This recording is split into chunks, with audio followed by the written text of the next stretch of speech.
ওম শ্রী গণেশায় নমঃ। জয় শ্রীকৃষ্ণ। রাধে রাধে। বন্ধুরা, আজ 17 সেপ্টেম্বর, 31শে ভাদ্র, মঙ্গলবার। আজকের দিনকে ভাদ্র সংক্রান্তি বলা হয়, কারণ আজ ভাদ্র মাসের সর্বশেষ দিন। বন্ধুরা, আজকের দিনে বাড়িতে বাড়িতে, দোকানে, কারখানায়, যে সকল স্থানে যন্ত্রপাতি রয়েছে, যানবাহন রয়েছে, তার পূজা করা হয় বাবা বিশ্বকর্মাকে উদ্দেশ্য করে।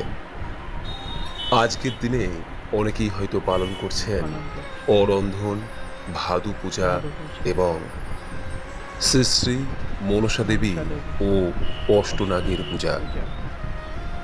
বন্ধুরা, আজকের দিনে আপনি যাই পূজা করে থাকুন না কেন, আজকের এই ভাদ্র সংক্রান্তির ব্রত কথা এবং বিশ্বকর্মার ব্রত কথাটি একবার হলেও শ্রবণ করা প্রয়োজন। আপনি যদি কোনো পূজা নাও করে থাকেন, আজকের দিনে এই ব্রত কথাটি শ্রবণ করে যদি আপনার বাড়িতে কোনো প্রকার যন্ত্রপাতি বা যানবাহন থাকে, নিদেন পক্ষে যদি একটি সাইকেলও থাকে, তাতে একটি ফুল ও একটি সিঁদুরের ফোঁটা দিয়ে এই ভাদ্র সংক্রান্তির ব্রত কথাটি আরও একবার শ্রবণ করুন। দেখবেন এতে আপনার ও আপনার পরিবারের মঙ্গল হবে। বন্ধুরা, এই ভাদ্র সংক্রান্তিকে কন্যা সংক্রান্তিও বলা হয়। কেন তা বলা হয়, আজকের দিনের গুরুত্ব কি, এই সমস্ত কিছুই আপনি এই ভাদ্র সংক্রান্তির ব্রত কথায় উল্লেখ পাবেন। আশা করি দর্শক বন্ধুরা, এই ব্রত কথাটি শ্রবণ করে আপনাদের ভালো লাগবে। শুরু করছি শ্রী শ্রী বিশ্বকর্মা দেবের ভাদ্র সংক্রান্তির ব্রত কথা। জয় শ্রী বিশ্বকর্মা, জয় শ্রী বিশ্বকর্মা, জয় শ্রী বিশ্বকর্মা। একদা কাশী বিশ্বনাথ শহরে একজন অতীব কষ্ট সহিষ্ণু, ধর্মপরায়ণ রথ চালক এবং তার স্ত্রী বসবাস করতেন। রথ চালক সারাদিন মন দিয়ে তার রথ চালনার কাজ করত। পেশায় একজন রথ চালক হিসেবে তাকে অনেক সময় রথারোহীকে নিয়ে দেশের বিভিন্ন জায়গায় ভ্রমণ করতে হতো। সংসার নির্বাহের জন্য তাকে কঠোর পরিশ্রম করতে হতো। কিন্তু এই কঠোর পরিশ্রম করা সত্ত্বেও তার পরিবারে দারিদ্রতা যেন কাটতেই চাইতো না। মাসের পর মাস পরিশ্রম করেও দিনের আহার ছাড়া অতিরিক্ত ধন সম্পত্তি তার প্রায় সঞ্চয়ই হতো না। অন্যদিকে রথ চালকের স্ত্রী দীর্ঘদিন যাবৎ কোনো সন্তানাদি না থাকায় তাদের স্বামী স্ত্রীর মনে সর্বদা একটা সন্তান প্রাপ্তির চিন্তা লেগেই থাকত।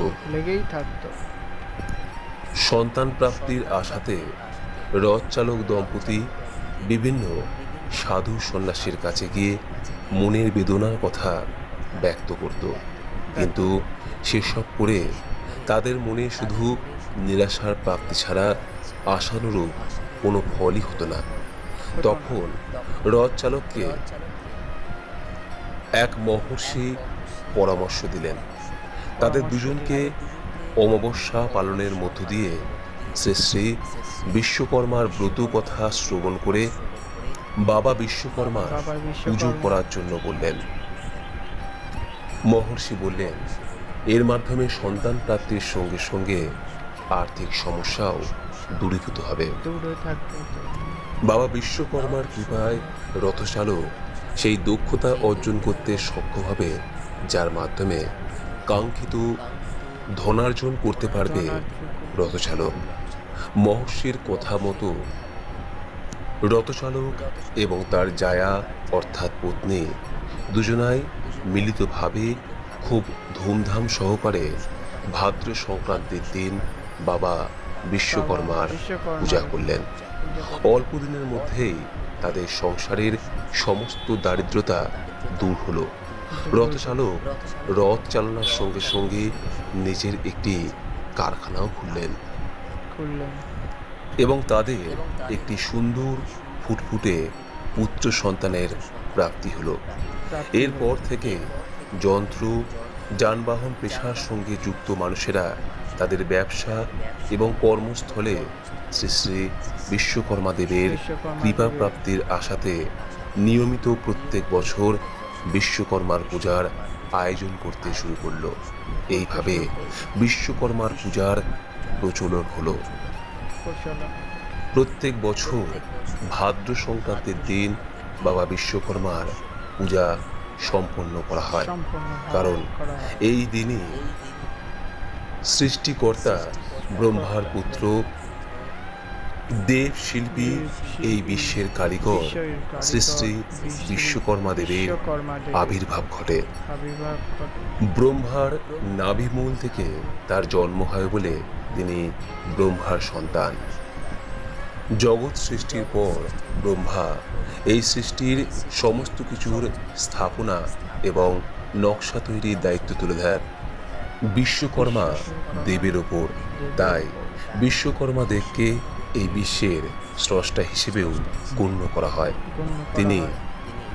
তিনি দেবপুরী, স্বর্গলোক, শ্রীকৃষ্ণের রাজধানী দ্বারকা, রামায়ণে বর্ণিত লঙ্কা নগরী, পাণ্ডবদের মায়াসভা, ব্রহ্মার পুষ্পক রথ, দেবতাদের গমনাগমনের জন্য বিভিন্ন বাহন, এমনকি শ্রী শ্রী জগন্নাথ দেবের মন্দিরও তৈরি করেন।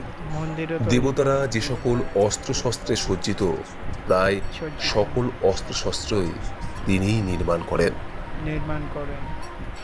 যে ধনুক দিয়ে ভগবান শিব ত্রিপুরাসুরকে বধ করেছিলেন, যে ধনুক পরশুরামের কাঁধে শোভা পেত, সেই ধনুক বিশ্বকর্মার সৃষ্টি। বৃত্রাসুর বধের জন্য বিশ্বকর্মা দধিচি মুনির অস্থি থেকে বজ্র নির্মাণ করে দেবরাজ ইন্দ্রকে তা প্রদান করে। পুরাণে এই বিষয়ের উল্লেখ রয়েছে যে ভগবান শ্রী বিষ্ণুর সুদর্শন চক্র, এমনকি ভগবান শিবের ত্রিশূল পর্যন্ত বিশ্বকর্মার সৃষ্টি। শ্রী শ্রী চণ্ডীতে এ বিষয়ে উল্লেখ রয়েছে যে মহিষাসুর বধের জন্য দেবী মহামায়া প্রকট হলে দেবীকে তীক্ষ্ণ বর্ষা, অভেদ্য কবচ এবং বহু মারণাস্ত্র বিশ্বকর্মা দেবীকে প্রদান করেন। রামচন্দ্রের সেতু বন্ধনের অন্যতম কারিগর যে নল, সেই নল বিশ্বকর্মারই পুত্র।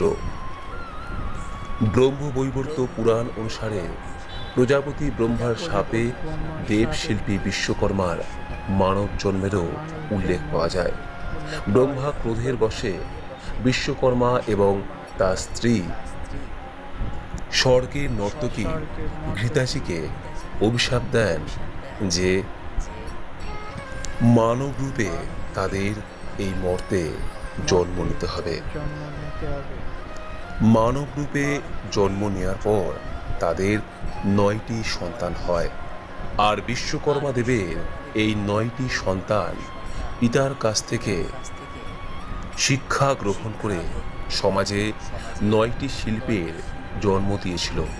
আর এই 9টি শিল্প হলো, প্রথমটি কর্মকার বা কামার, দ্বিতীয়টি হলো কাষ্ঠ শিল্প অর্থাৎ ছুতুর বা সূত্রধর, তৃতীয়টি হলো স্বর্ণকার অর্থাৎ অলংকার শিল্প, চতুর্থটি হলো মৃৎ শিল্প বা কুম্ভকার, পঞ্চমটি হলো চিত্রকার অর্থাৎ যিনি অঙ্কন শিল্প শেখান, ষষ্ঠটি হলো শঙ্খ শিল্পী অর্থাৎ যিনি শঙ্খ তৈরি করেন, সপ্তমটি হলো কাংসকার অর্থাৎ যিনি ধাতু নির্মিত বিভিন্ন যন্ত্রপাতি তৈরি করেন, অষ্টম শিল্প হলো কুবিন্দক অর্থাৎ যিনি তাঁত বা বয়ন শিল্পের সঙ্গে যুক্ত, এবং সর্বশেষ পুত্রটি হলেন মালাকার অর্থাৎ যিনি ফুল এবং পুষ্প শিল্পের সঙ্গে যুক্ত। এইভাবে এই সমগ্র পৃথিবীতে সমস্ত শিল্পকলার সৃষ্টি হয় শ্রী শ্রী বিশ্বকর্মা দেবের আশীর্বাদে। তাই প্রত্যেক শিল্প ও কারখানার সঙ্গে যুক্ত মানুষেরা আজকের দিনে তার পূজা করে থাকেন। এই বিশ্বকর্মা পূজার দিন ভাদ্র সংক্রান্তিকে কন্যা সংক্রান্তিও বলা হয়, কারণ এই দিন শ্রী বিশ্বকর্মা এবং তার কন্যা উভয়ের শাপ মুক্ত হয়েছিল। স্বর্গে থাকাকালীন বিশ্বকর্মা দেবের এক কন্যা পিতার অমতে চিত্রঙ্গদা নামক এক মনুষ্যকে বিবাহ করে। এতে বিশ্বকর্মা অত্যন্ত ক্রোধিত হয়ে অভিশাপ দেন যে এই বিবাহ বিচ্ছেদ হোক।